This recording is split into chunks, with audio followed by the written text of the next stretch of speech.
We're going to start it off with Ms. Patton, and she'll do the welcome and purpose for this meeting. Okay? Thank you, thank you. I'd like to welcome you all to the illustrious Michelle Obama STEM Academy on this lovely evening. Thank you. A brand new space, as most of you know, and we are thoroughly enjoying our stay here. So if you have a chance, of course, you may want to look around afterwards, but we're going to go ahead and get started this evening. We're here to have a discussion, a panel discussion, and allow our community members as well to speak regarding safety and security in our schools and to address any issues that we're already seeing and talk about ways that we can prevent any future occurrences in our school system. So we definitely would like to thank our guests that we have. We have a wonderful panel. Before I introduce our panel members, I definitely want to begin by saying thank you to our Clayton County Board of Education. I am going to introduce those members. Some are here, some are not. I would like to begin, of course, with our board chair, Ms. Jessie Reed. Give her a round of applause, please. District 3 on stage. We have our district board member, Mrs. Jasmine Bowles. Ms. Bowles is on stage. We also have representing our other districts, and Ms. Victoria Williams is also here. She represents District 4.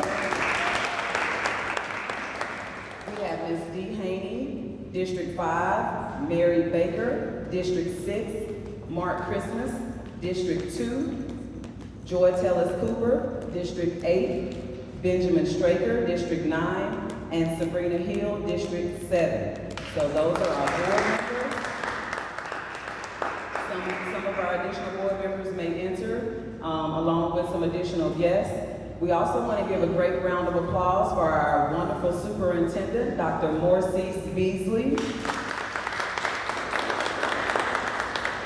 Will be assisting and leading the discussion tonight. On our stage, we also have, and when I call your names, you can just wave. We have, again, Ms. Jasmine Bowles, Sergeant Akeem Turnbull, Lovejoy Police Department, CCPS Police Department Interim Chief Dr. Walker, Coach Adrian Belton, he is the Athletic Director at Eddie J. White Middle Academy, Coach Cedric King, he is the Athletic Director at Lovejoy High School, Clayton County Judge of Juvenile Courts, Chief Judge Butler, Clayton County Judge of Juvenile Courts, Judge Fox. Lovejoy Councilwoman, Marcy Fluellen. We also have in the audience our Deputy Superintendent, Dr. Ralph Simpson. We have Ms. Sherry Ann Taylor, who's over our Department of School Psychologists.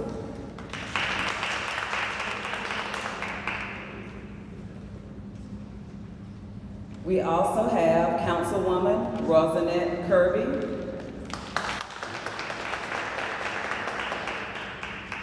Clayton County Police Department Precinct 3, Captain Michael Green.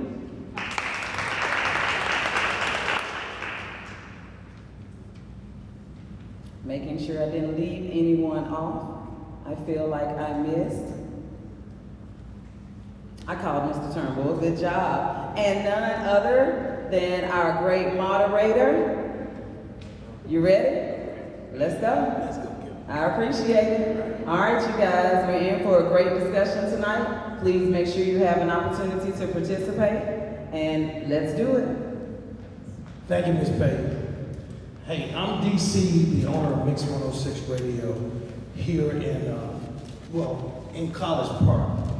I've had the pleasure of doing all three of these discussions that we've had. I thank Dr. Beasley and the board for thinking enough of our kids to make this a priority in Clayton County. in light of all the things that we've seen in the news, multiple shootings, that's become a thing. When I was a kid, you know, it was an anomaly, you know, it was crazy when we heard something like this, you know, these multiple killings. It's a weekly occurrence in America now. We've seen them in New York, we've seen them in LA recently, and we had a school on lockdown today in the metro Atlanta area. We've been fortunate, Dr. Beasley in Clayton County, that, you know, we have an issue, but we've been blessed to not have a multiple shooting and massive killing. It's discussions like this that I think are key for us to get in front of this thing. It's discussions like this, I believe, that as a parent, that's key for us to understand what we're facing, what's on the horizon in these kids, and do all that we can as a community to beat it back. And so, Dr. Beasley, with what we've seen in the news, and what we already know that we face in our school system with people bringing weapons, what are we prepared to do in the #1 school district in Georgia to keep these kids safe? Thank you, Dee Cee, for the question. Thank you for being here, to our board, board chair, Ms. Gorey, Mr. Strickler, vice chair, all the members of the board, to our guest panelists, to our parents, to our students that are here that greeted us. You know, as I walked up to the campus and the student let me in the building, it's really about just students being safe, you all. Everyone who sends children to school, you want your children to come back home, don't you? And so while we have been fortunate, as you shared, Dee Cee, that we've not had a mass shooting situation, I'm concerned, the board is concerned, that with what we're dealing with in society, what we're dealing with in our schools with weapons, sometimes you just feel that it's just a matter of time. And we need to kind of step it up on our game to be more proactive, to acknowledge the issue. And a lot of school districts have been very quiet about this issue until Clayton County came out and said, no, we're stepping up because we want to make sure that we don't have an issue. We do have issues, but again, we've avoided some of the, you know, the loss of life, injuries related to weapons and guns in particular. But the issue is very complex because we don't want to over-criminalize, we don't want to over-police our schools and our students. But at the same time, we all have the expectation that our kids come home at the end of the day safe. So we've got to balance safety and security with the rights, with the expectation that we don't over-criminalize, we don't over-police our children. And to be very honest with you, that requires a whole community to get engaged. And so yes, we're doing, you know, right now we remove book bags at least until the end of the year. We're working on what we're going to present to the board on the next work session. I believe it's March 31st for next year. So we implemented some solutions to help us get through the year, and this is our last week of school. We still got a few more days, so I'm not, you know, it's not over. And we've got graduation, you know, 2 days next week, and then graduations. And we've got some events where we're going to have large groups of people gathering.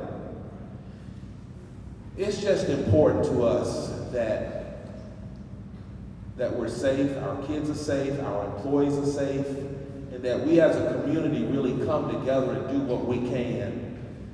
I don't want the community, parents, to think that we want to over-criminalize, because if they know who I am, that's not who we are. They know who the board, that's not who we are. But I also know if something happens, nobody wants to hear what we didn't do, right? So you got to balance that, and that's the, you know, the world, the complex world we live in. We got all these issues. There are no perfect solutions, but you got to do something, right? You got to do something. And so the point tonight is to hear what parents and others suggest that we do. We're sharing what we're doing from book bag, at least until the end of this year. We're monitoring, clearly we're random wanding students. We're looking at metal detectors for next year. We're looking at body scanners if necessary for next year. We're looking at those things, but none of those things are going to guarantee 100% weapons won't get into the schools. What really helps, and what we've identified, and safety and security may want to speak to this, most of the weapons that we found, students informed us. Someone told us about. So even with all of the technology, and of course we can get all of those technologies and use them, the bottom line is we want a culture in our schools where everyone takes responsibility for the safety. If it's important enough for you to live, it's important enough for everybody else to live. If it's important enough for you to be safe, it's important enough for everybody to be what? Safe. So what can we do as a community to ensure that we're all safe in all of our schools and all of our facilities? And that's really what this conversation is about.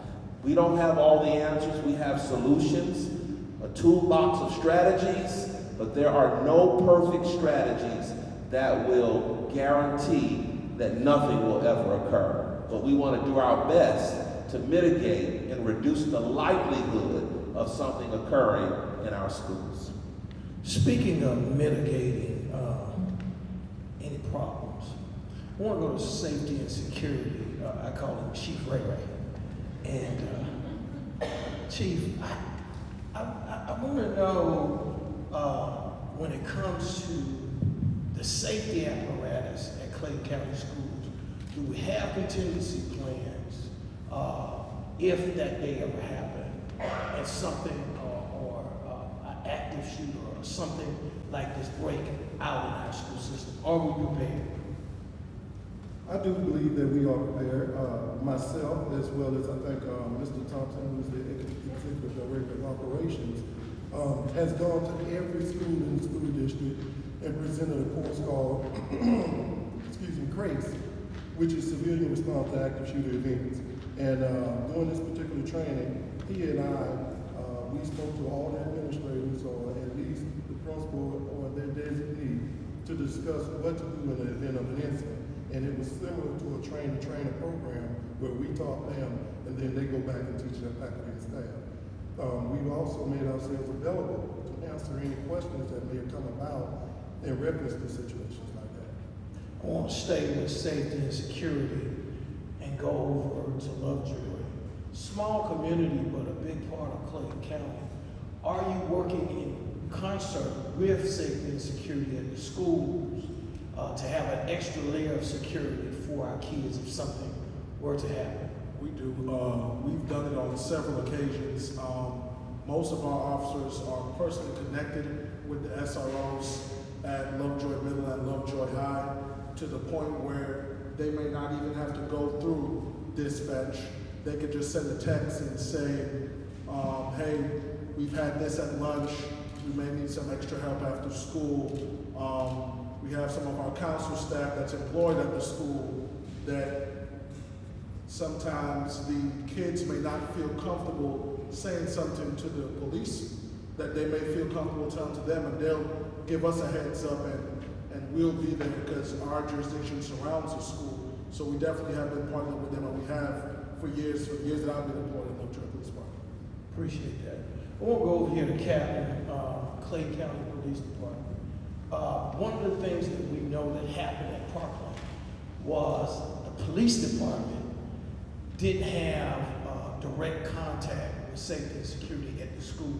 They operated in their own individual silos. Do we have a partnership, and do we work in a collaborative effort to share information? Like the police had heard about this kid having problems, was plotting some stuff, and then shared it with the school. If we had information that could thwart a situation, do we share it with the school? How do we handle it? Yes, we do all the time. We share information. There's different tabletop exercises that we participate in. There's always, when there's events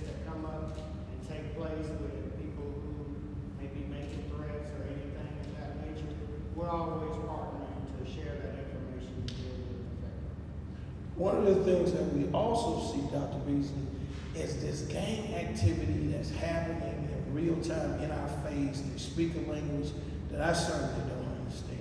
I think I've aged out of being cool, you know. And so, how are we, as far as intercepting this stuff off of social media and thwarting their plans to you know, get together after school and cause problems? Well, that's the primary responsibility of our gang intelligence unit. We have one. They monitor social media. They monitor the activity of the gangs, where we study trends, even in the crimes that are identified, where we find that there's gang activity. We use those as tools to develop strategies to deal with those things. So yes. Okay. I gotta go over to the school board, Ms. Bowles. I'm a parent. Jesse said last week we may have to not have school bags. We may have to warn these kids. I heard from everybody. Some of them saying we're being unfair to these children. We're making them feel like they're criminals and thugs. Why does the school board and our whole apparatus here makes these decisions to take out the book bags and warn our kids while they're at school these last couple of months? Thank you so much for that question. You know, as a school board member, I think one of my challenges with conversations like these is finding that balance, making sure that we find solutions but don't criminalize or blame our community. And so part of what that looks like is working on our culture. And this is about not a culture of callousness, but a culture of care. And just a reminder that all kids are all of our kids. And so what we really need to do as a school board and as community leaders is just be open. So open our ears, so we're not just hearing each other, but we're listening. When scholars speak out, all the SEL, all the social emotional learning in the classroom doesn't mean anything if when they bring those skills home, families and communities aren't ready to try as well. Which is why we also need open minds to try new strategies and open hearts to meet people where they are. So I'm gonna be honest, I'm not always a fan of wanding students and putting more metal detectors and having more cops in schools, but I'm also not a fan of complaining about current solutions without giving equally awesome suggestions. And so, you know, I'm a fan of the tools we have right now and continuing to work on our mentoring and continuing to work on our extracurriculars and continuing to work on making sure we have what our students need from cradle to college. So it's tough and all decisions aren't perfect, but we're using the tools that we have right now. And again, to Dr. Beasley's point, we never claim to know it all, which is why we want to hear from you today. Right. I want to go over here to the chair lady. Jessica, you said last week, we got to get these school books out of here for now, for the safety of our kids. People push back on that.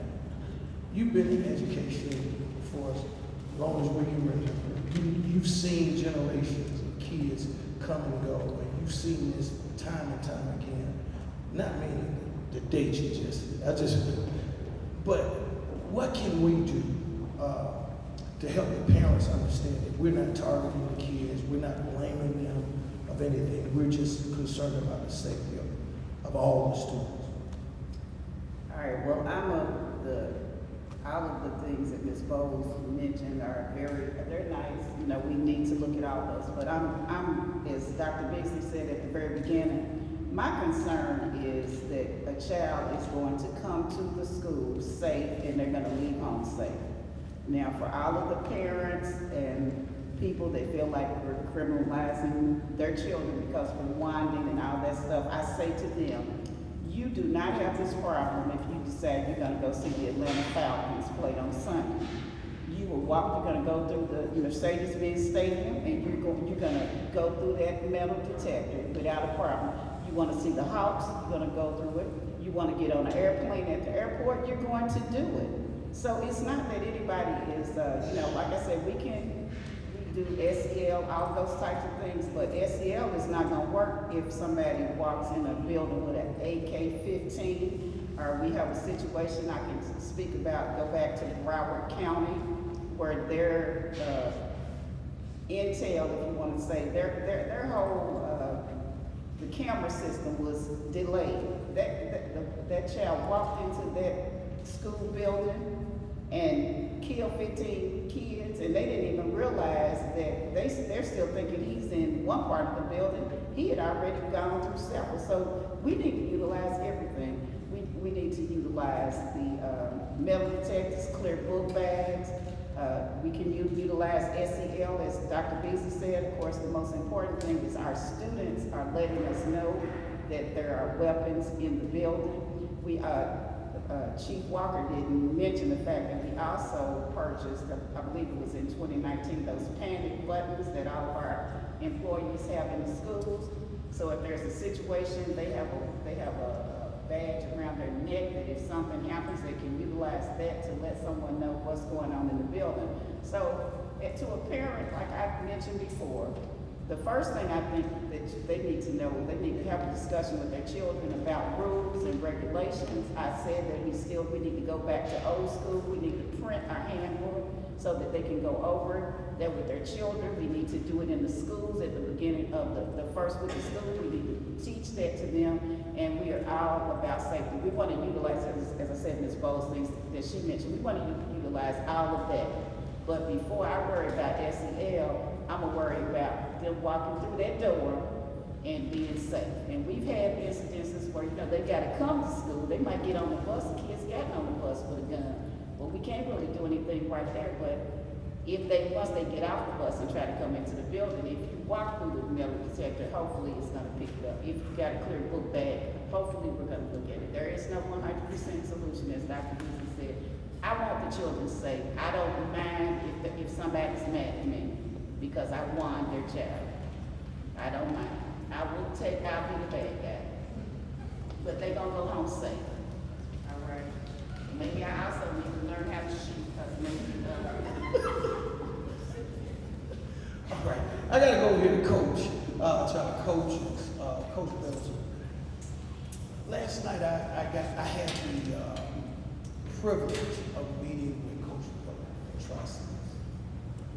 If you don't know who Coach Miller is, he's the young man at Tri-Cities High School who thwarted a kid who had 2 guns on him. 2 guns. And he had to get physical with the young lady. She was gang affiliated. And they had been told that this girl had a weapon on her by another student. And the person that they told that she had a weapon on was a coach. And so when she was brought into the office to be talked to, they brought Coach Miller in. And he said he could see one of the weapons, and that's why he restrained her the way he did. Coach, do the kids open up to you? Yes, they do. You have to build relationships with them, show them that you care, and they'll have those type of open relationships with you, the open conversations to let you know that, something is happening. Coach King, why do you think these young kids today are leaning towards, and y'all can take it out of the thing so I can hear. Why do you think these young kids are so quick to pick up the weapon and bring those weapons to school? I think it goes back to what Coach Belton said, is that kids are in instant gratification world now. So they want everything instant, and they may see some threat to themselves based on social media and things that they're looking at. They see it as a serious threat. So since I see it as a serious threat, I gotta somehow protect myself. So that's the biggest thing I would say for that kids. What can we do, Coach Bell, to get these young guys to talk it out and not take it to the level of violence? Have these type of conversations with them, and these open conversations. Let them know, once again, let them know that we care. That's the first thing. When you let them know that you care, they will open up. You have to build a relationship, a rapport with these kids they will open up to you. I have a lot of kids at 80 White Middle Academy open up to me because I show them that I care. I let them know that I love them. You know, so that's the key, is let them know that we care about them, show our face, support them, and they will open up. So you've had them to do that? Yes, sir. Okay. Gotta go down to the judge. Judge, you deal with the juveniles. Judge Fox, Judge Butler, Chief, Juvenile. I gotta go to the chief then, see, Judge Fox. Chief. I gotta go over to the chief judge. Chief Judge Butler, you see this every day. These young people are coming in with these issues, and they gotta come see you. What are one of the main issues that they're facing in the home that causes them to act out in these school settings? First of all, I want to apologize for being late. I think that as long as a community, as long as we attempt to address delinquency at the point that delinquency starts, we've already lost that battle. I think that issues arise early on and they're ignored or not adequately serviced, and those issues just escalate to a point of delinquency. I think that the same way you cannot build a house from the roof down, you've got to build from the foundation and come up. We've got to work at a foundational level with our children, right? So things start in the home, and they start not just at the time that the child begins to act up, but they start at the time that we receive that child, that blessing, when we bring that little bundle of joy home. Parenting begins then. Community efforts begin then. The village has to begin then, right? We've got to get out of silos. That's my kid, you better not touch him, you better not tell him anything, you better not.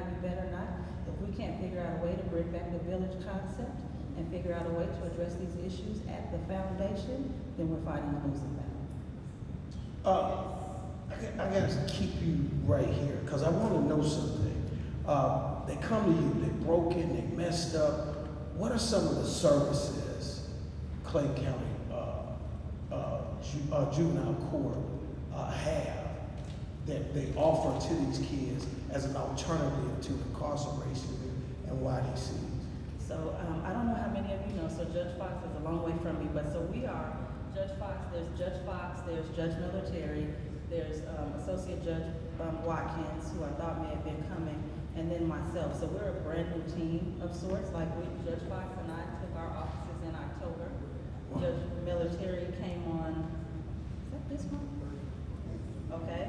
And then Judge Watkins came in to fill in because Judge Simmons had retired, and we kept her. So we are developing a lot of programs, actually. We are working on new ways to deal with our children, right? So children or people have been dealing with our children negatively for a long time, in a punishment mindset. And we got to understand that children are dealing with issues, and we got to figure out we've got to find a way to discover the issue and then to work on the issue out, right? So all of us have, I don't want to say pet project, we have projects that we're working on to turn around the way we deal with delinquency in Clayton County. Judge Fox is developing a CSEC program. Judge Watkins is developing a family treatment court. Judge Military and myself are working on a pretrial diversion or diversion project to address some of the issues that are, yes, they're wrong, and yes, under the code they could be delinquent, but we understand that kids growing up are going to do some things. If we're honest, we did too as kids, right? And we went to the principal's office and we typically begged, don't call my mama. Please, whatever you do, don't call my mother, right? Don't do that. And so we've got to figure out a way to deal with these kids so that they are not stigmatized and ostracized and, God forbid, arrested for being kids. And so that's what we're doing.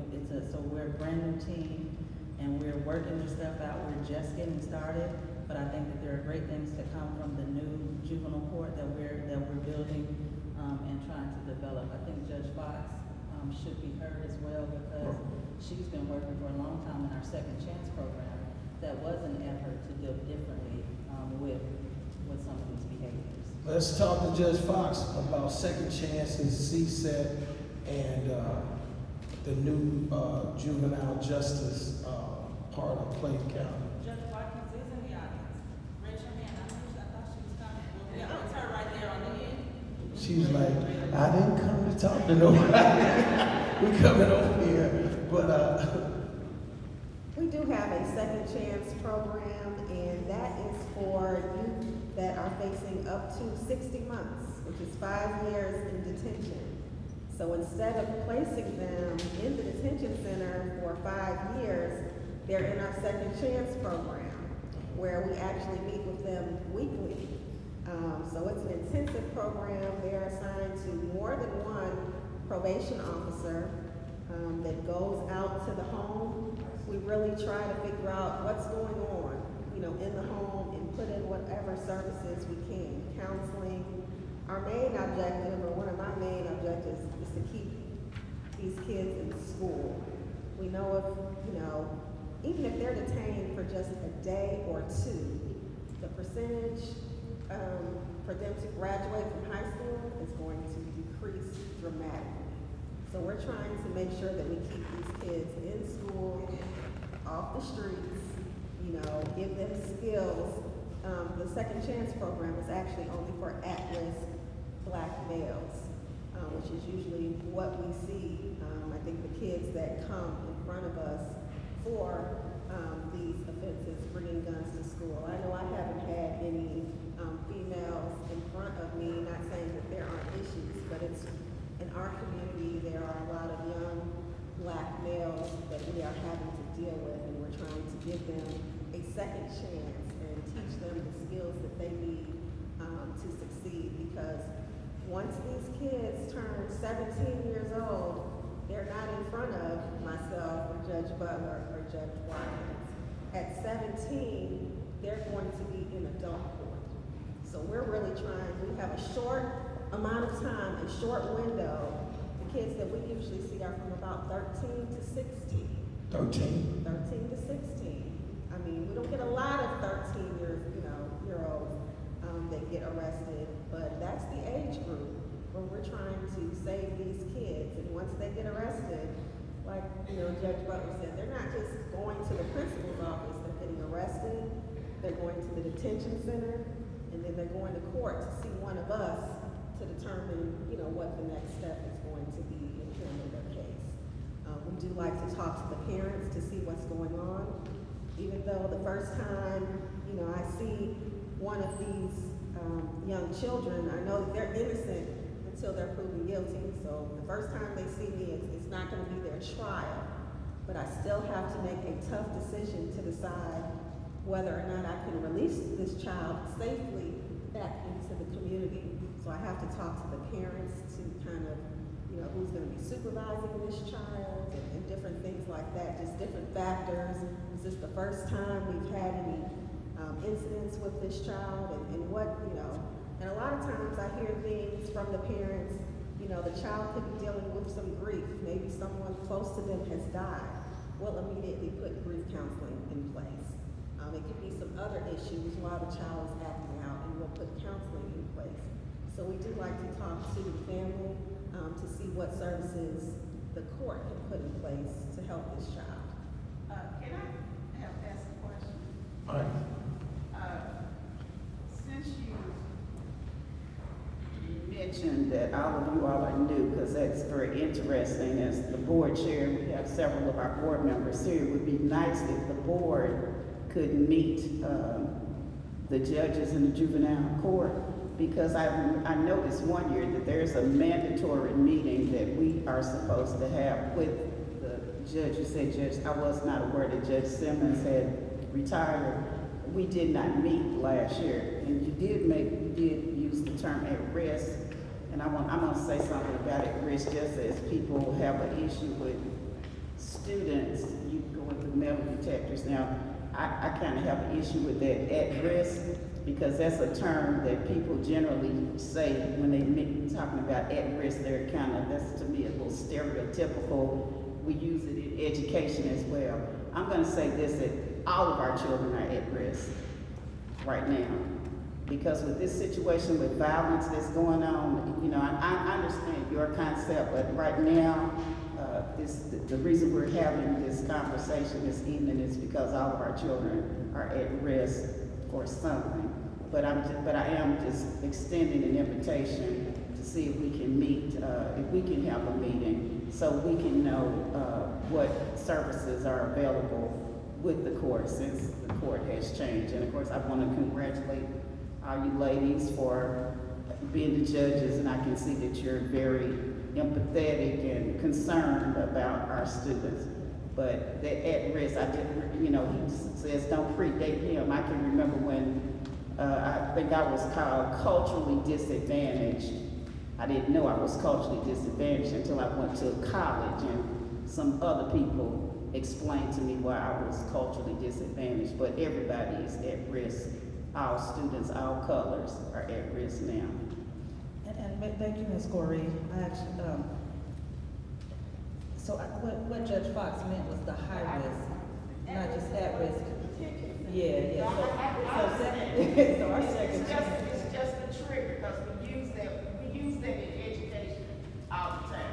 When we say in education, we're talking about poor black kids when we get education.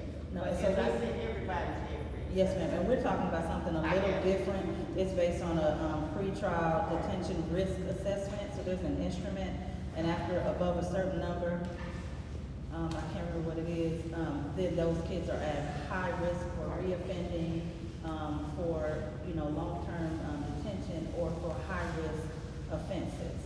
So not necessarily at risk, but high risk, and so the second chance court deals with those high-risk children, and that's why she said the ones who are facing up to 5 years in a detention center. So for us, that's a big deal. That's the most that we can give in juvenile court, and we want to get those kids and not see them do those years in detention, as children.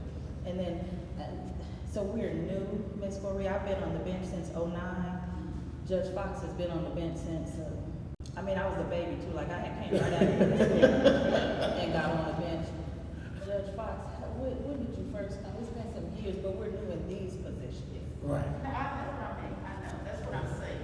And Judge Fox is who, so yes, we'd be happy to meet with the board whenever the board wants to do that. We'll figure out a time that we can do it, and that's great. And we'll pull in our 4 judges so that you all can meet and we can have a conversation. Judge Fox is taking that spot. I know what you're talking about on the truancy protocol. So that's going to be Judge Fox. So that's your contact for that. She's been working. Who have I been working with? Dr. Collier. Okay. So that should be coming back on track. Judge Simmons retired January 31st, I think he retired. And so we're kind of reinventing not the wheel, but the way that we do things, and how we deal with our children. Thank you so much, Judge Butler. I want to stay on time.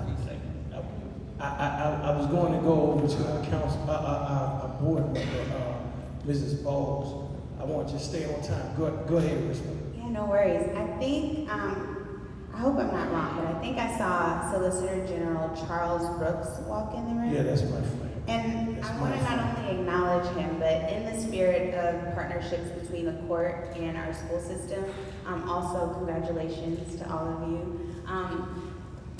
We do find that there are some scholars who find themselves in a conundrum in the courts. And so one other option that we're trying to bring to not only scholars, but also their families is the idea of what used to be called record expungement, but now known as record restriction. And so it's also a program so that in the similar line of giving second chances, just making sure scholars know that if you do find yourself in trouble, there's not just one option. And the final thing I'll add is, SEL I think is just a modern day way of talking about being a good person. And there is no better solution than that. And I just want to remind all of us, when people ask me if I have kids, I say yes, 55,000. And what I mean by that is ultimately modeling is really important. And so when our scholars look to our adults in the community too, what does good conflict resolution look like? What does it look like to disagree? What does it look like to find a different way out? And so I think just remembering those things and again, thank you for being here. Solicitor Brooks. All right.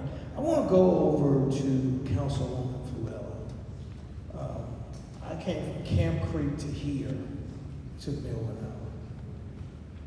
I remember when Lovejoy, I could start at the county jail, the old county jail in Jonesboro, and floor it in a little car. I had a little Vega to X-Factor. I could floor it all the way in Griffin and not see anything. Lovejoy was just a blink of an eye. And now it's a city. It's a city that is emerging as a viable part of Clayton County. A lot of times, we see ourselves behind the 8 ball. All this growth is happening. You know, you got lines at every light. It takes you forever to get anywhere. Our council members and do the city of Lovejoy have a plan for this growth and development, and a plan for the things and the elements that come with it. Because with growth, you're gonna have problems and situations, and with summertime coming, you got a lot of young, impressionable minds out that sometimes get misguided. So is Lovejoy prepared? Yes, Lovejoy is prepared. We meet on a regular basis and discuss our plans for the future. We learn from our mistakes, because a lot of people are not keen to admitting that they make mistakes. But there are mistakes that can be made in any process. And so when you implement something, you come back together and say, what worked and what didn't? What did we learn from that, and what can we improve on and do differently? Our Lovejoy Police Department is one of the best things that we have. Sorry, I said we best. Go ahead, sorry. Is one of the best things that we have in the city of Lovejoy. And they make sure that the mayor and council are very informed on what they see out in the community. And we, as ourselves, when we're out in the community, we're taking note, and we communicate with each other as a cohesive group on what we should implement in the community. One of the things mentioned is Family Foundation, and that's where the city loves to step in. We have a program that we implemented in 2017 called Elevate Lovejoy. It started off as a mentorship program for the youth, because that was one of the areas that we saw where we could assist. And we wanted to step in and not only motivate our youth, but also encourage them on their future. Because most of our children don't think they have a future. They don't think of their future or look forward. And then when we dove into why, well, if you don't have a strong foundation, which has been mentioned up here as well, if you don't have a strong foundation at home that speaks life into you and encourages you to look into the future, then how are you to have it? Well, that is that village mentality that we talked about as well. And local government is definitely a part of that village mentality. And so stepping in and filling in the gap and being a part of that village and speaking into our kids, reminding them that they are able to achieve greatness, reminding them that they are God's children and they were created for greatness, and that they have greatness sown within their DNA. All they need to do is tap into it and let life show them what's available for them, because they lose hope. And so that's one of the things that we are very focused on in the city of Lovejoy. When we think about our future planning, we're looking 5 and 10 years down the line, and as we have growth, we want to make sure, is our police department big enough? Are the services that we have in the city enough? Do we need to add to the services? Partnership with Clayton County, with the school board, with the school system, joining arm in arm, because one officer, one person on the field will not win the war. We have to make sure we come Legion style, with everyone in arm and ready to do the work. And that's what we do in the city of Lovejoy. Well, thank you so much, Councilwoman Fluella. She sounded like she's ready for the U.S. Congress, that she really do. Hey, we want to vote for you. Live over here. But you were mentioned that we have our Solicitor General, Charles Brooks, he's my good friend. I'm down here in Lovejoy, I gotta call him my good friend, right? Charles, you know, we are blessed in Clayton, and I'm gonna tell you all why. Because if you don't know his story, he was an educator first. He taught my nephew, my nieces at Forest Park High School. So we got an educator who became an attorney, who is now our Solicitor General. So he understands what it's like in the classroom. He understands when he served, we had chaos in the Clayton school system. We didn't have a Dr. Beasley back then. We didn't have a Jessica Reed back then. It was straight chaos. And so we're honored to have you here tonight. And you can tell us, you know, when they get to you, they done surpassed Judge Butler and Judge Fox, and even our shot judge over here. When they get to you, man, what are you seeing and what are the issues that get them in your office? What are some of the issues?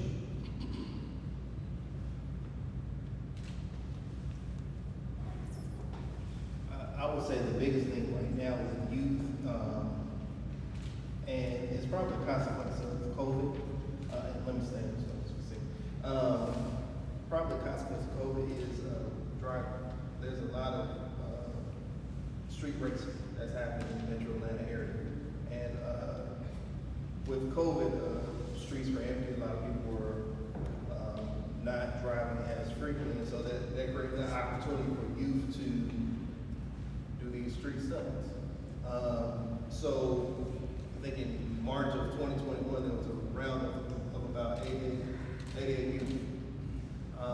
Those cases are still open because I'm trying to figure out what's the best outcome, the best resolution, how to manage the consequences for those youth. Now we can pull tags, we can pull licenses, we can send them to jail, we do a number of different things, but we don't want to punish the parents either. So we're trying to find the right balance on how to resolve those cases. Additionally, with youth, I would say we don't have as many youth involved in offenses, but we see a lot of offenses that youth witness something. So for example, with domestic violence, with COVID, there was the number of domestic violence cases that have gone up. And domestic violence is a cycle. So if you see it as a youth, it becomes normal, and it's replicated. And so as we manage those cases, we're very conscious and sensitive to how did it affect the child, because that's the true victim in the case as well. And so constantly we are trying to have conversations across different areas of the court to come to the right outcome. But it's a balancing act, and I can't say that we've perfected it, but we're constantly working to get to it. That's fair enough. You know, you said that y'all are trying to find a perfect balance with the kids that street racing. I got a suggestion. Make them pay for our gas. I'll stay around for that. Make them fill up everybody, take 20 cars per kid. That'll teach them, right? I'm gonna go out here to the parents of kids. If you got a kid in the school system right now, raise your hand. If you have a child right now in the school system, I'm gonna go over here and then I'm coming down here.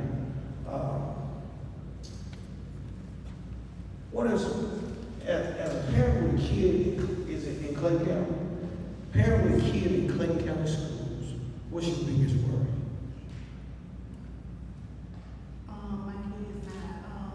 My kids have home safe and not getting involved in any gang violence or anything bad. What are the kids telling you? They're not saying anything going on at this school. They're attending Jonesboro High, and my other son attending Michelle Obama. Yeah, they don't get in trouble out here. That's right. That's right. We built this school down here. Miss Corey, we built this school right here. I never went to school in a school that looked this good. I swear.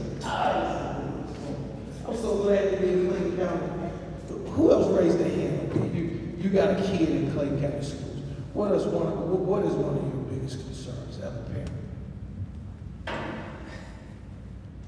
It's hard to put it into words, one concern. We recently located from New Jersey during the pandemic to Clayton County. And I have been blessed to have two children, a 21-year-old son and a 14-year-old daughter. And I thank you all for doing the work that you do. That's first and foremost. And I hear so many things about whether you want to call them at-risk youth or high-risk youth, or my concern is this: what do we do about the kids who show up every day, do what they're supposed to do, who want to learn, who can't learn, who's afraid to learn? And I'm blessed because I don't want to say I was a single parent because their fathers were very involved. I was a single woman raising children. And my thing was this: failure is not an option. So even though I have a 21-year-old, my 21-year-old lives in New Jersey, still, he knows you are only an hour flight from me. I will hop on the next Frontier or Spirit and be there before you can even bat your eye, whether it be good, bad, or indifferent. However, we came from a different school district. We came from a blue ribbon school district where they didn't take what my grandmother would call tea for the fever. You didn't it wasn't an option for you to go on the bus to misbehave, to jump children, to torment and terrorize children. Riding the bus is a privilege. It's not a right. It's not a right. That's how I raised my child. My daughter goes to Eddie White Academy. And I'm so blessed to have the conversations that we have. I hear it all. I tell her all the time, listen, yes, social is important. However, we're in a different time. You're in a different school district from what you're used to. You can't go in there, you pretty much it seems as if kids will fight you because the way you wear your hair, or because you actually get good grades, because your parents have a standard for you, because failure is not an option. So I hear this about, the broken homes and all of these things, but what are we doing for our children who actually go to school to do what they are supposed to do? Because now, not only do we have to worry about like I said, I don't want to offend anybody, so I'm going to say high risk and at risk. I'm going to kind of sum it up. But now you have good students who are now crossing over to that threshold, one, to fit in, two, not to be picked on, and these things. So what are we doing for those students? Because I haven't heard anything about those students. Let me get with Dr. Beasley. Dr. Beasley, you've been an educator. You've seen, all of this goings on in this great social experiment that we call school. Clayton County Schools, and I keep repeating this, is a miracle because it went from the abyss to this beautiful place that we're in today. Dr. Beasley, she has a valid question. I seen that with my own child. Bullying is a thing in school. It is a thing in school. They put undue pressure on these kids, and some of them are shy and reclusive, and they don't know how to, stand up for themselves. What are we prepared to do to shut down the bullies in Clayton County? That's a very challenging question. I don't know what school district you're from in New Jersey, but I'm from New York, so I have relatives that live in New Jersey in the Newark area. So I know many challenges, and I want to be very clear. Clayton County is not a Chicago Public Schools district. We don't have kids getting killed every night, every weekend in our schools. This is not who Clayton County is, and I hope we understand that. Sometimes we have the wrong perception of who we are, because of what you see one incident on the media, you just think that that's the whole, that is not. Clayton County is one of the most it's a very urban, suburban community, but it's one of the most family-friendly, family-supporting school systems, urban school systems in this country. Yes, we have elements that we deal with because we don't restrict. We don't have, our housing values are not so high that we exclude different people. Right. There are some communities that certain folk that look like you and me wouldn't get into, just because the housing prices are too high. And we know how housing values are used to discriminate. That is not our problem. So I say that to say this. Clayton County has, most of our kids in Clayton County come to school every day. They do very good. They do well. Most of them graduate and they go to college. They do very well. They do very well. When we talk about weapons, we're looking at just this year, which has been a little spike up. We're looking at what, 83, 84 Major Walker? 84 total police incident reports was completed this year by our police department, and we have a total of 87 total weapon violations. Out of 53,000 children. So I want us to, but it only takes one, of course, to cause an incident, but the point is, we've got 53,000 plus children in our school system. Right. And so I don't want, and this is so important because we sometimes, as a people, as a community, we have a tendency to make our children look worse than other folks' children. That's true. That's true. That's and true. we need to stop that. Right. We need to cut it short. We have a tendency to make our communities and our schools appear worse than other folks' children. We need to stop that. Our children deal with kids not liking each other just like other folks' children deal with kids not liking each other. They have middle school behaviors as other folks' children have middle school behaviors. True. Do we have to sometimes deal with that? And depending on the community, the demographics, the economic level, the family situations a little bit more? Yes, sometimes we have to deal with that a little bit more than we'd like to, but that's just the reality. And if anybody, if you've been like me, I didn't go to white schools until I graduated and went to college. True. So when I was growing up, PS 136, IS 192 in New York, and then Norwood Elementary School in Birmingham, and then Phillips High School, guess what? I saw fights, I saw this, I saw that, but I had great teachers, great administrators, and they responded to those things very well. There were times that they had to tighten up on us. Why?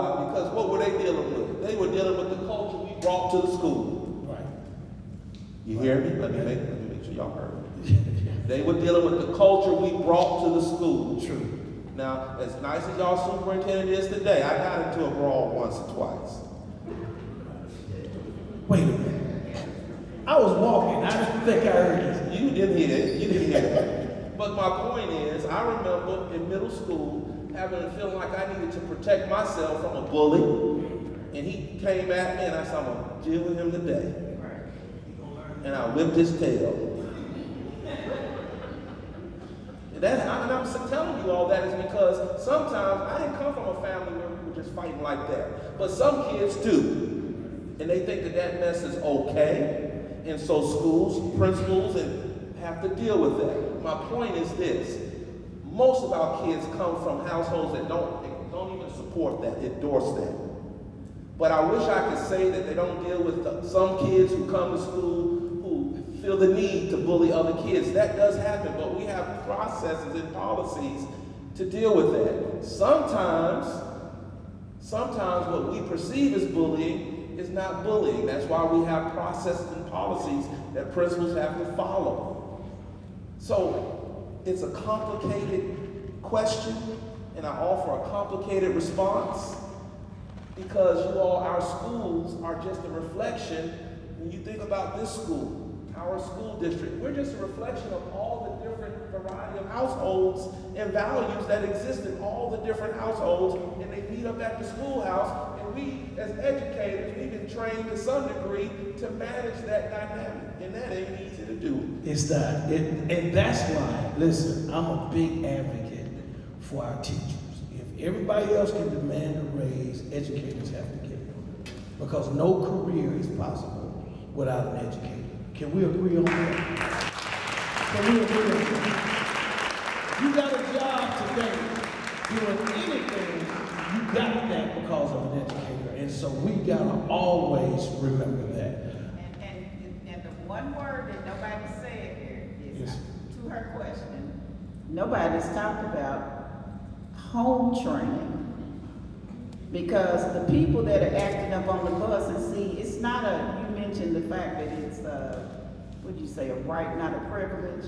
Unfortunately, the law says that if you're an elementary student and you live a mile away from the house, we have to transport your child. If you're a middle or high school student, if you live 1.5 miles away from the school, we have to put you on the bus unless your parent is going to drag you to school. And yes, we should, we suspend children from the bus or whatever. And right now I'm upset because I've been on the Nextdoor app with somebody that posted a video and they don't have the right information. They think the little girl is beating up the children.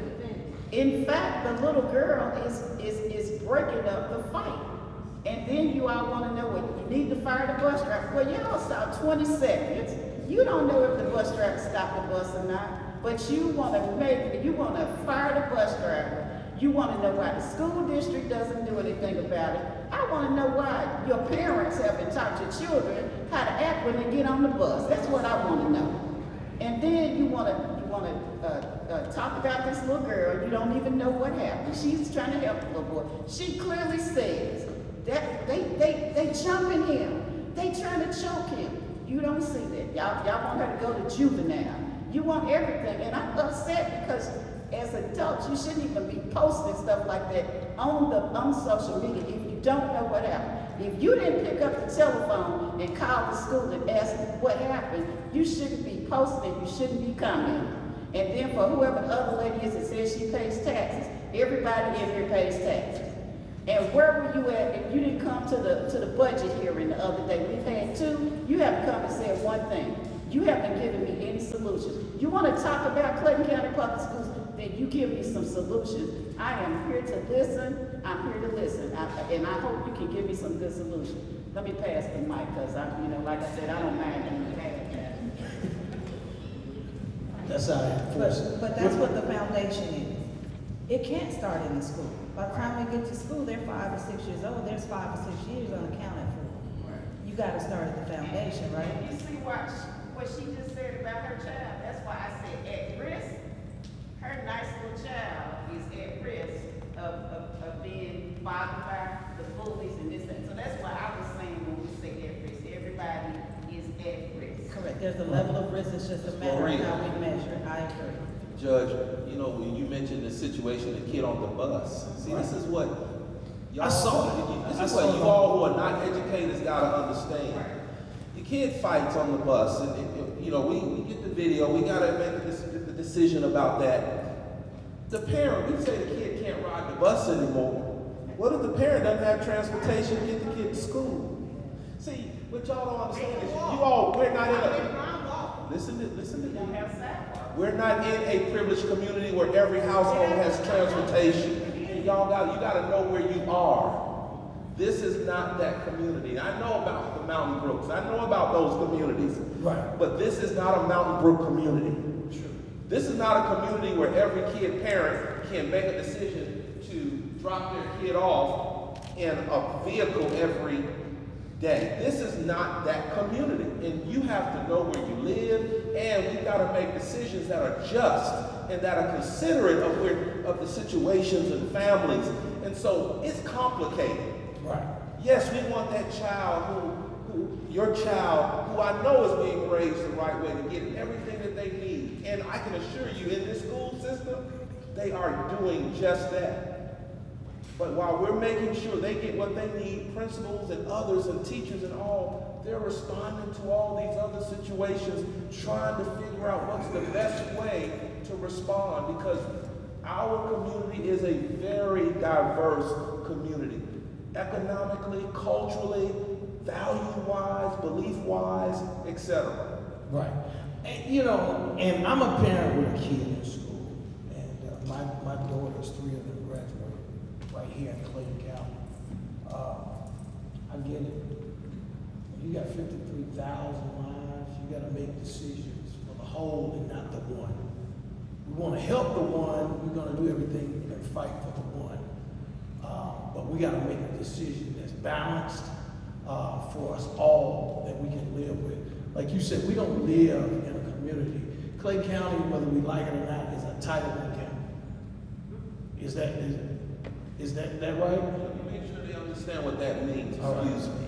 Okay. Clayton County is a community eligibility provision county, which means that at a certain if a certain percentage of our families have services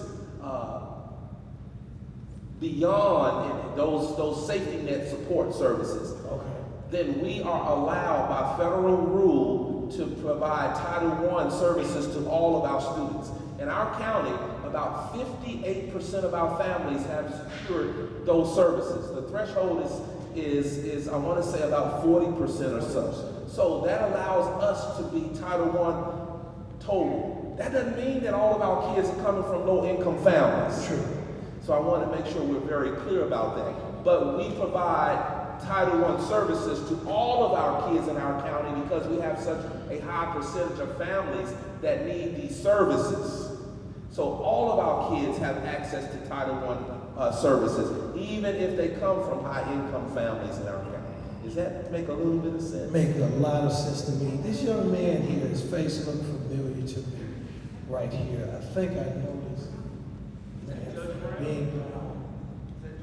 This looked like Judge Brown to me. This looked like Judge Brown. I think he retired and tried to leave this. Judge, you coming back? Hey, good evening. Thank you. I didn't plan on saying anything, but let me just say congratulations to all the younger leaders. I know several of you personally, and Solicitor Brooks, and also my study over there.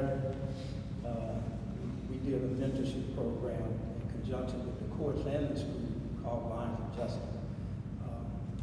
I'm a 40-year resident of Clayton County. My wife and 2 children that graduated with honors from Clayton County Public Schools, Riverdale High School, 2010, 2013. And I spent 20 years in the criminal justice system with the city of Atlanta, 20 years with Clayton County, the last 14 or 15 as Clayton County Magistrate Court Judge. So I just want to say hello, congratulations. From the moment I met the superintendent, I knew that there was a heart that went with that great intellect. The heart either mastered or exceeded it. And so I know everything is in good hands. And to hear all these partnerships, just far above it, we work together side by side. So I feel really confident. My only thing that haunted me as far as the system and the breaking through this biggest challenge is, used to be when I went to school called the PTA. Okay, now I think it's PTSA. I don't even hear that anymore. But just to know all the beautiful spirits on this stage, see how few people are here, that's my biggest concern. That parents, something's not, and figure something out with the parent. I know it used to be a time where they had school PTA leaders. They had one for each school, and then they had one for the county school. I don't know if they still have those anymore. Okay, well, anyway, that's my prayer. And you know, if you're not part of the solution, you're part of the problem. So I'm up here talking. So I need to do something. Oh, the last thing is, since I've been retired for about a year and a half, I've been gone into mediation, arbitration, and it's I'm hearing this word conflict resolution so often. So I will be staying in touch with those who I know especially superintendent, and let him know some things that I can possibly contribute. Judge Brown, we have Judge Butler, Judge Fox. We may need you because we're looking at the data. We're working with Georgia State University to look at our data. This is one of our strategies to really figure out exactly what are those data sets that we already have that could really help us intervene proactively and maybe get to young people and families before they actually do something. And so what we're seeing is that a lot of conflict mediation is needed. So don't go too far after this event so I can make sure I got your current contact information, okay? See, if you wouldn't have showed up, you wouldn't have found another job. You can't retire. We love Judge Brown. You can't retire. I got to go over here. We've been around each other for the last 2 weeks. This is my mental health friend. I'm going to be calling you. I got some stuff to work through. Right. But when it comes to the kids, what are they most stressed about right now in the school system? What are we seeing? The referrals for mental health where the students are asking for support relate to family concerns. They're stating there's conflict in the home and they'd like support with that. So they're requesting family therapy. Our barrier is when we reach out to the parent, they're not always on the same page with the scholar. And so they don't receive or accept the referral or start the services. So then we have a scholar who recognizes their family needs support, but the barrier becomes the family acknowledging it.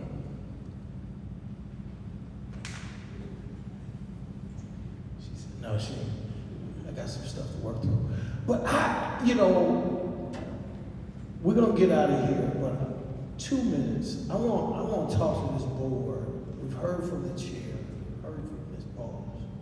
How committed is this body to solving some of our issues, fine-tuning some of the decisions, and doing what's in the best interest of the student, the 53,000 that you all committed yourselves to serve.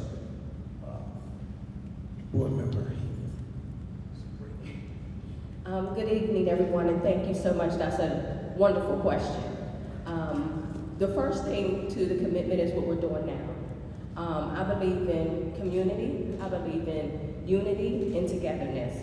I believe that it takes all of us, and I think that we've had some really, really good solutions. I know you may feel like they're not, but these are the solutions because we showed up, and we're here with our hearts, our mind, and our souls.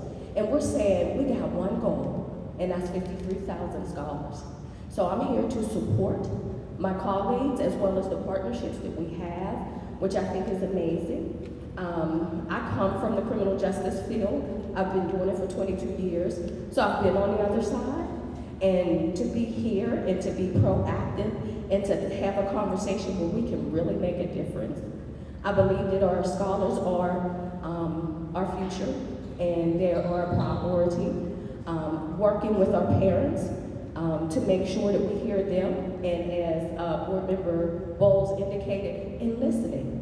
Not just have the conversation, but let's listen to one another, because we all bring something to the table to make the difference.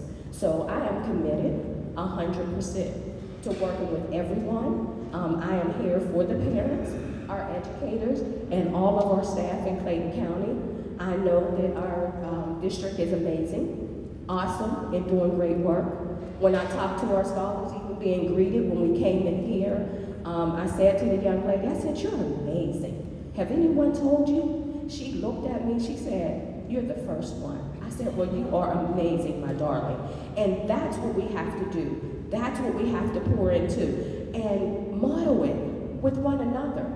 Not only is she amazing, but everyone in here is amazing because everyone has made a commitment and dedicated to making this work. I see greatness. I see it already happening. And yes, I am here for the safety of all. And there is no one solution. It is complex, but I'm willing to stay at the table until we get to where we need to be. Thank you. I gotta go to my friend, Vicky. I gotta know this. as a parent, you know, wherever my kids go to school, me, the principal, their teachers, all of the educators are partners. I want them to know you're not going to have a problem out of me as long as you work in the best interest of this child to get them through this grade, and you know, we communicate. What can we do with this board to let the parents of the 53,000 know that the doors are wide open?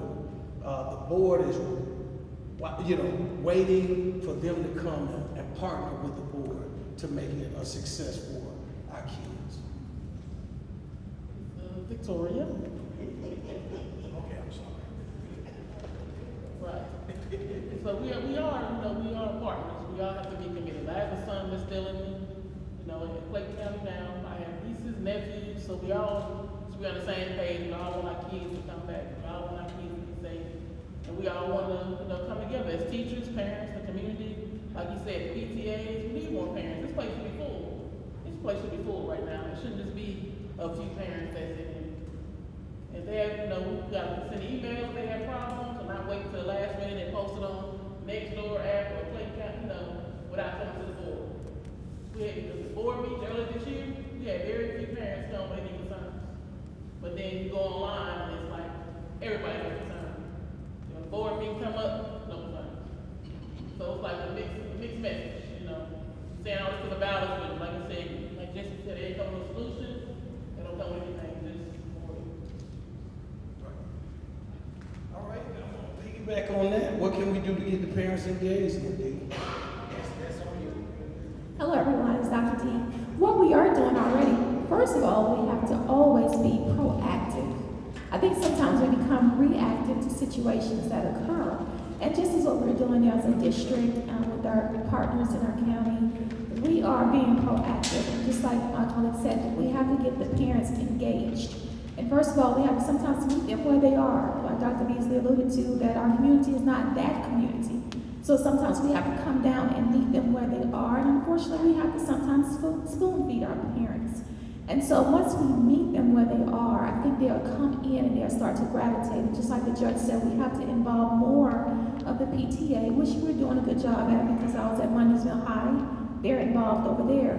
So it takes a collaborative effort.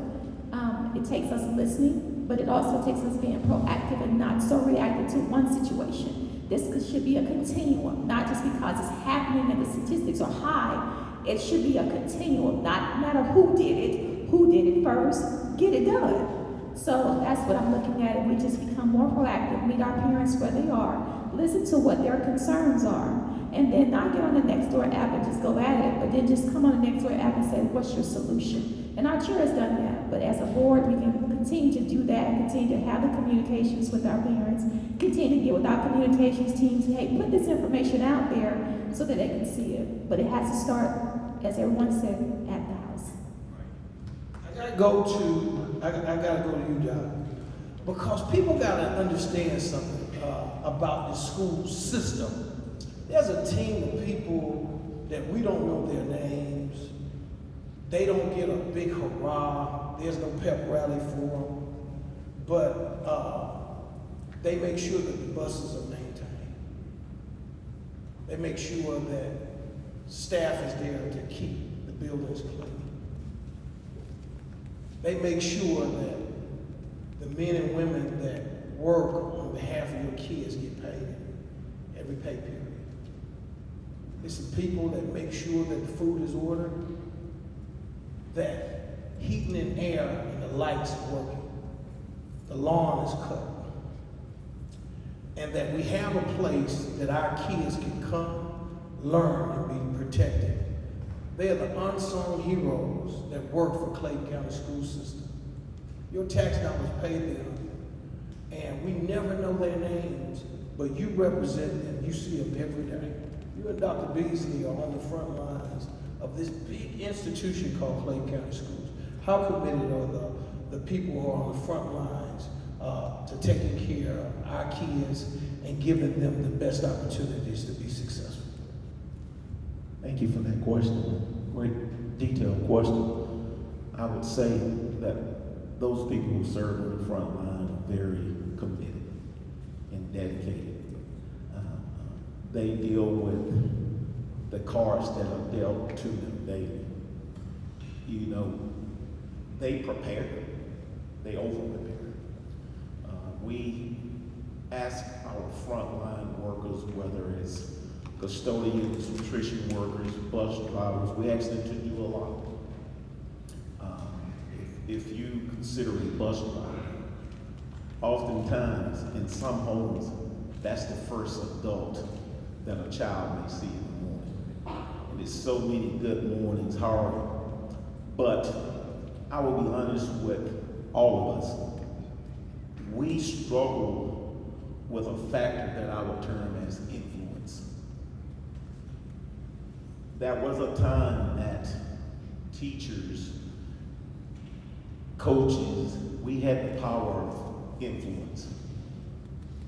Right now, we have lost that power due to this big beast called social media. I mean, if we get a threat right now, we will be communicating how to neutralize a threat tomorrow. We'll be moving all our resources around just for the mere fact that a kid or someone is playing around on social media.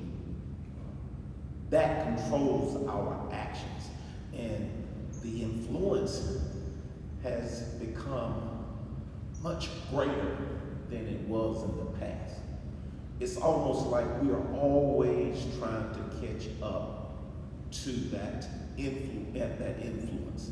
It can be from another student. Talk about a bully. It can be from, if you talk about a bus incident where you see a second and third grade or whatever grade they may be in, jump on one student. That is trained behavior over repeated influence. So that behavior has become normalized to that particular individual. So we are trying to catch up, to intervene, and I often use the term that sometimes our challenges outweigh our resources.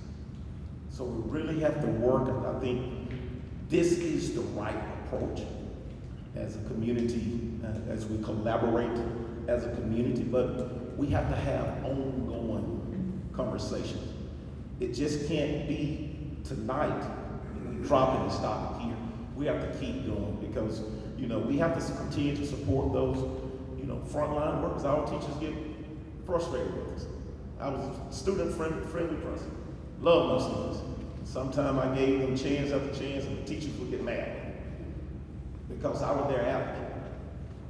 But, you know, I would thank those teachers and frontline workers for continuing to work. Thank you, Doc.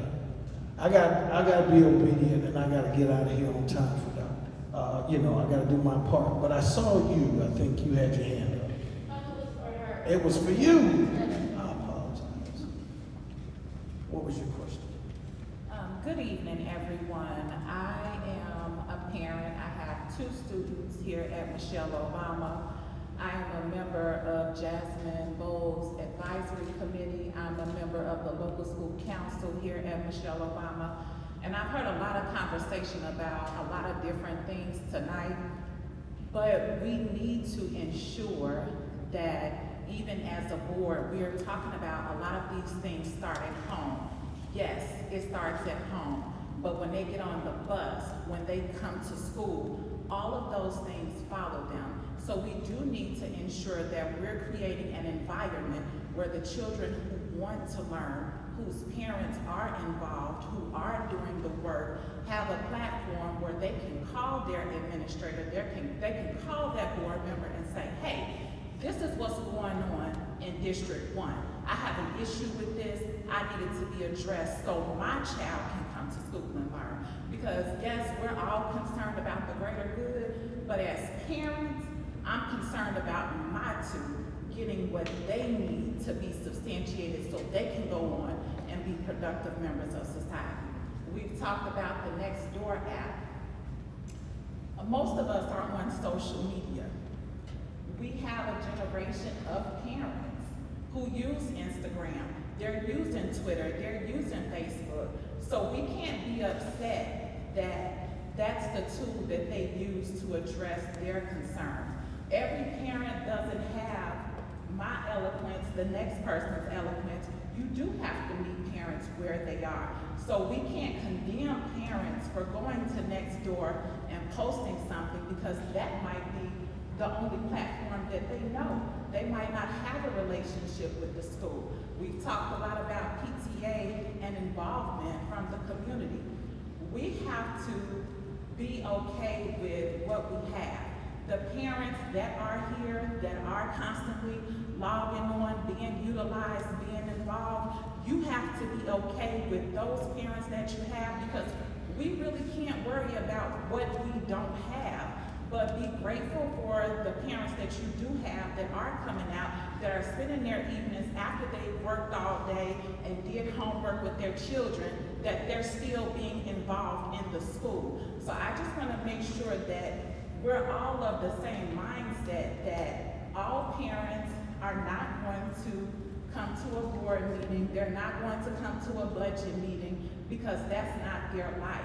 Every parent is not involved with their kids, but we have to be okay with the parents that we do have, ensure that they have the resources that they need, and if they want it for their children, that we're creating environments where their children can thrive. That's all. Thank you so much for adding that. Okay. I want you to go back and look at their posts. You're gonna see my name all in there because I stay on social media, and you will always see that I will say, contact me, Jessie Gorey, because I can agree with what you're saying, but I always say, here's my email address, here's my phone number, please call, because I go through the social media. I can agree with you. I want to help anybody that goes on social media because I know that they're not there. And you go back through that, go through that particular thing with the bus. My name is on there, my email address, my phone number. I actually told the lady to call me. I always do that. I am an involved board member, and you're going to see me at places, and I answer my phone, and my number is out there. Anybody in here, there are people in here that know me, and they can call me. Not only can they call me on the board phone, they can call me on my personal phone. That's the type of person I am, because we have to be involved. And I totally agree with what you're saying, but I am saying that I want solutions, and I would like for y'all to, I even said it at the budget meeting. If you can't come to the budget meeting, email me. That's on, you can see that streaming. Thank you. See, I really wanted to jump in really quickly. I gotta go. I gotta be mindful of time and everybody else. Judge is here. Okay, just come back to me before we leave because it's really important. Okay, Judge is here. You did get a chance to introduce yourself to everybody. We got a new juvenile court system. I'm excited about that. So Judge, take 2 minutes to introduce yourself and some of the creative things you're gonna offer to the plate. Good evening, my name is Judge Rosalind Watkins, and as Judge Butler mentioned earlier, I am in the process of developing a family treatment court for Clayton County Juvenile Court, and I've heard a lot of people talk about the family and the importance of the family and how the family is foundation. And so with the family treatment court, what we hope to do is strengthen the family so that we can be proactive in eliminating the sort of things that bring people to the court for different reasons. We feel that if we take the time to allow people to go through the family treatment court, which is usually about 18 to 24 months, and then it's the opportunity to build parenting skills and to address the things that sometimes cause problems with parents, like housing or trying to find resources. Just like I think the mental health provider over there spoke about children talking about different problems that are in the home. Well, with this program, it's kind of with the treatment court, it's a holistic approach to the family and not just looking at the thing that brought you to the attention of the court, but kind of going a little bit deeper and making sure that everything is kind of in place and that you learn how to, different skills, and also that you have the ability to, once you leave the program, to identify resources on your own and get support and get help, and also know that it's okay to ask for help. And there will also be a sort of aftercare component of it, so that there's always the opportunity to reach back and ask questions or get support if needed. Thank you, Judge Watkins. I'm gonna go back to the panel and then we gotta get out of here. I gotta be mindful of everybody's time because we've had a long day at work, so. We have had a long day, and I totally understand anybody who needs to leave. We also know community building takes time. So the things I wanted to say really quickly were in response to the two parents. Your comments resonated with me, not only because we are in a diverse county, but I'm thinking about the concept of, you know, what about the good kids? And so not only do I think all 53,000 of our scholars are good kids, even though some of them make poor decisions, I'm also thinking about, as a board and as a district, we want scholars to love school. And so the what's in it for them to do right, to make good decisions, right? And so incentivizing the behaviors we want to see is equally as important as any punitive measure that we come up with for what not to do. And so I just think that if you're showing up and there's always rules against what not to do and how to get in trouble, it's really important that we remember each school has a values program, an incentive program, an investment program. And I think celebrating successes, celebrating good grades, celebrating positive behavior, celebrating the things that we want to see on a micro level are also important. And I bring that up because someone mentioned it in the court system. And the courts act the same way. There's what not to do. And so the PBIS system is a concrete solution that I think the district also has in place. And we have to remember that the threats that we have are not just in our, we're not each other is not the problem. It is external threats that our community should also be equally prepared for when it comes to the safety and security of our district. So loving on our kids and providing investments and incentives, I think, is where we can focus on the scholars doing the right thing and providing a community response to avoid threats like what happened to our brothers and sisters Saturday. I thank all of you. I thank the entire panel today. I thank the board for coming out.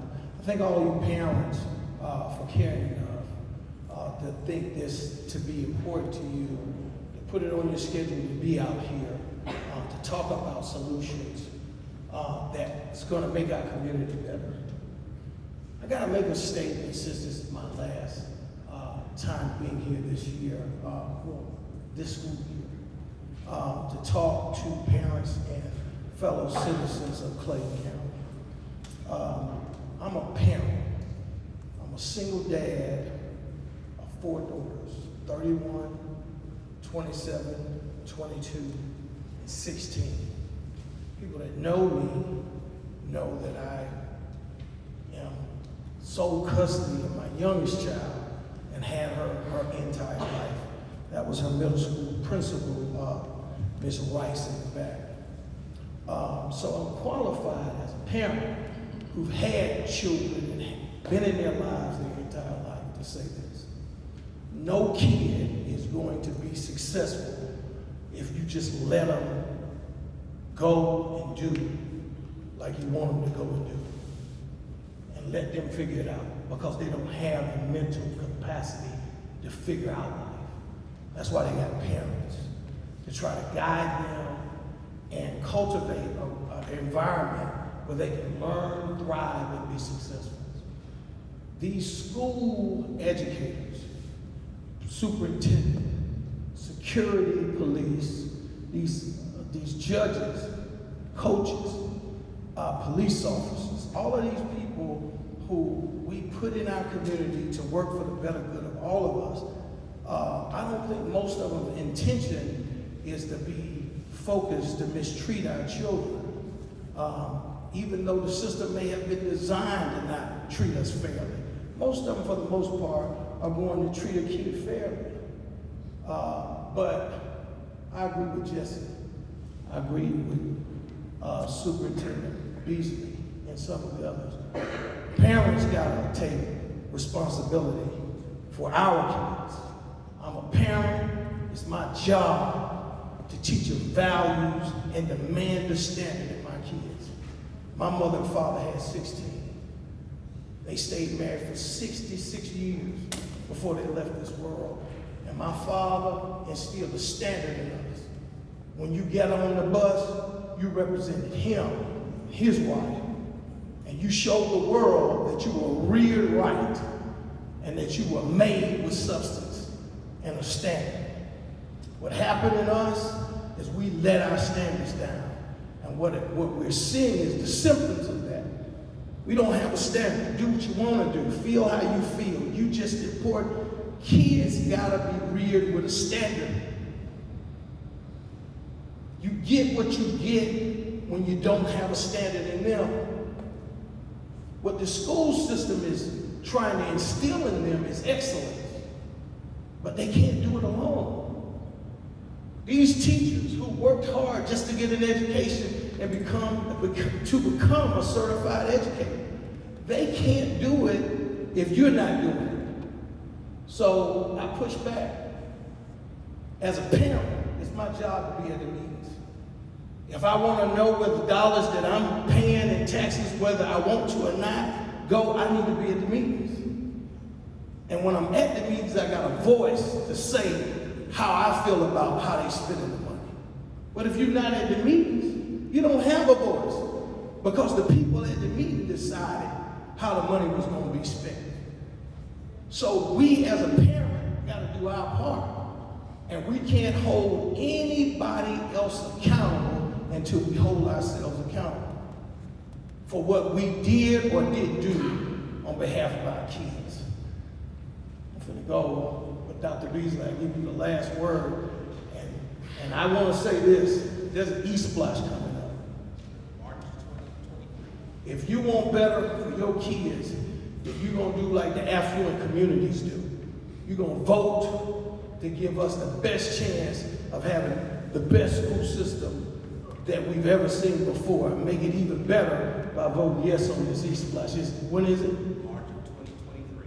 March of 2023. I thank y'all. I gotta go sit down. I done got old.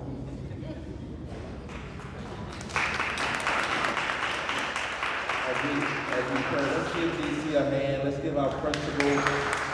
Payton, a hand. All the parents a hand. Our communications department, Ms. Rice. You all stand up, Ms. Rice. I want to recognize Ms. Rice. Ms. Rice is the one who, one day she and I were having a conversation, and we were talking about a situation that happened near her school, and this was birthed, and I think wholly out of that, but it just happened at the right time because we were dealing with some other things in the district. So let's again honor Ms. Rice and thank her for her leadership. To all of the team, and you heard from Dr. Colbert. Dr. Colbert, stand up. I want them to see. He is the assistant superintendent for many schools in this area. So if you don't know him, you need to introduce yourself to Dr. Colbert. And to our board members, stand up very quickly. Stand up, stand up, stand up. You see Jasmine here. These are your board members. They set policy. They hired a superintendent. They evaluate the superintendent. They fired the superintendent. Don't tell them to do that. But that's what they do. And you need to know that. And you know, and I say that because sometimes if you're not in the educational world, you don't really know how the machine works. There's a process. There's a system to this. You got your principals. Every principal, by law, the principal is responsible for what happens in that school. So you should know who your principals are. You should know who your principals are. I want our parents to know that all of these individuals up here and those who are in the audience, Solicitor General and others, we're partnering with all of those. And you should be proud in Clayton County that we are all working together on the same page to address every issue, whether it be this issue, academic issues, etc. And I'll close very briefly. I want you to think about these 5 areas. Just everybody hold your hand up. Hold your hand up.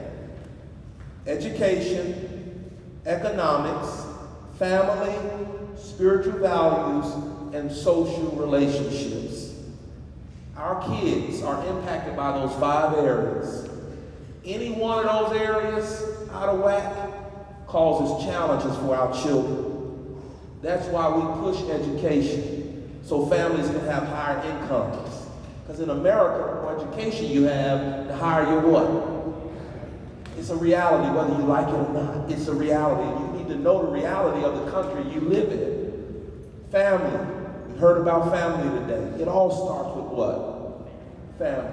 School. All of us have been in school, whether private, public, or combination. Schools are important. You gotta have a good relationship with your school. Schools are important. But another important aspect of all of our lives are our social lives.